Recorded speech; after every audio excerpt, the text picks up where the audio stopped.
सह्याद्री पहाड़ियों की हरी भरी गोद में बसा हुआ था देवपुरा गांव। टाइलों वाली छतों पर हमेशा धुंध छाई रहती थी, जो इसे एक अजीब सी खूबसूरती देती थी।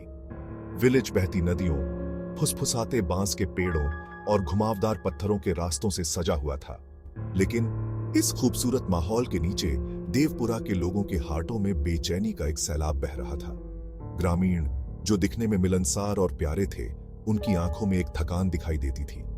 उनकी हंसी अक्सर अचानक बंद हो जाती थी। उनकी मुस्कान पर डर साफ दिखाई देता था।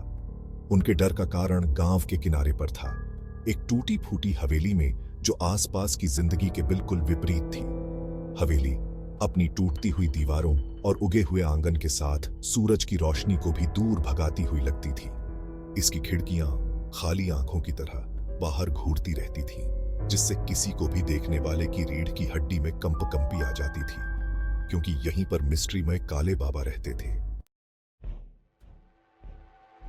काले बाबा एक रहस्य थे, एक ऐसी शख्सियत जिनके बारे में लोग फुसफुसाते थे और अटकलें लगाते थे।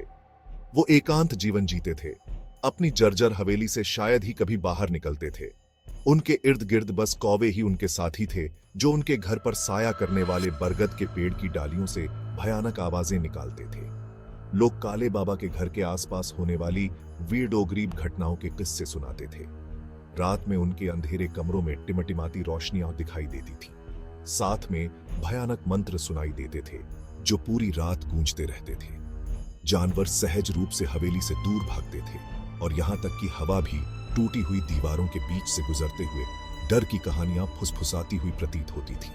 काले बाबा के काले जादू की अफवाहें जंगल की आग की तरह पूरे गांव में फैल गईं। कुछ लोग फुसफुसाते थे कि वो बस एक सोच से ही प्राचीन कर्सेस दे सकते हैं। दूसरों ने तत्वों को नियंत्रित करने की उनकी क्षमता के बारे में बताया कि वो अपनी इच्छा से तूफान और सूखा ला सकते हैं। सच्चाई, डर और अंधविश्वास में लिपटी हुई थी, पता नहीं चल पाती थी। फिर भी ग्रामीण काले बाबा के साथ डर और श्रद्धा के मिश्रण से पेश आते थे, सावधान रहते थे कि कभी उनका रास्ता न काटे।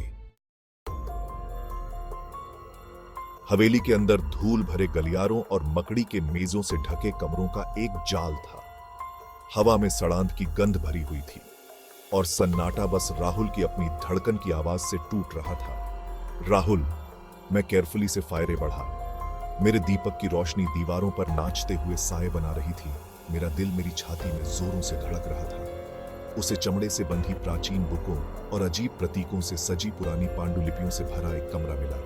इस कमरे की हवा अलग थी, एक अनदेखी ऊर्जा से भरी हुई थी, जिससे उसकी रीढ़ की हड्डी में कंपी आ गई। राहुल, जैसे ही मैंने एक किताब खोली, उसके पन्ने पुराने होने के कारण फट रहे थे। मैंने उत्साह का अनुभव किया।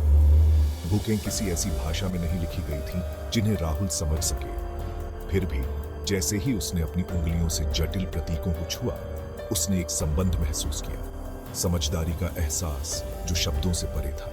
राहुल, मेरी आंखों के सामने दृश्य तैरने लगे, प्राचीन अनुष्ठानों की तस्वीरें, तत्वों के दोहन, उपचार और विनाश की। मैंने महसूस किया कि इन बुकों में काले बाबा को दी गई पावरियों को समझने की कुंजी थी। दिन हफ्तों में बदलते गए और राहुल प्राचीन ग्रंथों के अध्ययन में डूब गया।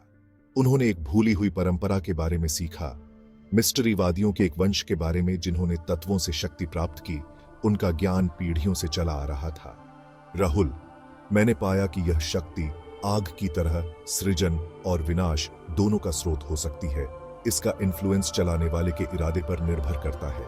राहुल ने महसूस किया कि जिन प्रतीकों को उसने शुरू में अशुभ माना था, वे वास्तव में प्राकृतिक पावरियों, सूर्य, चंद्रमा, हवा, पृथ्वी के प्रतिनिधित्व थे। वे अंधेरे के उपकरण नहीं थे, बल्कि संतुलन और हार्मनी के उपकरण थे। राहुल, ग्रंथों ने एक नाजुक संतुलन की बात कही, जिसे बनाए रखने की आवश्यकता थी। एक ऐसा संतुलन जिसे काले बाबा ने अपने ही डर और असुरक्षाओं से ग्रस्त होकर प्रतीत होता है कि बाधित कर दिया था। राहुल के भीतर एक नए दृढ़ डिटर्मिनेशन ने जन्म लिया। वो समझ गया था कि काले बाबा के पास जो शक्ति थी, वो स्वाभाविक रूप से बुरी नहीं थी। ये एक ऐसी शक्ति थी जिसका उपयोग देवपुरा की भलाई के लिए किया जा सकता था। राहुल, इस ज्ञान और समझ से उपजी हिम्मत से लैस होकर मैं काले बाबा का सामिंदा करने और अपने गांव को डर की चपेट से मुक्त कराने के लिए तैयार था।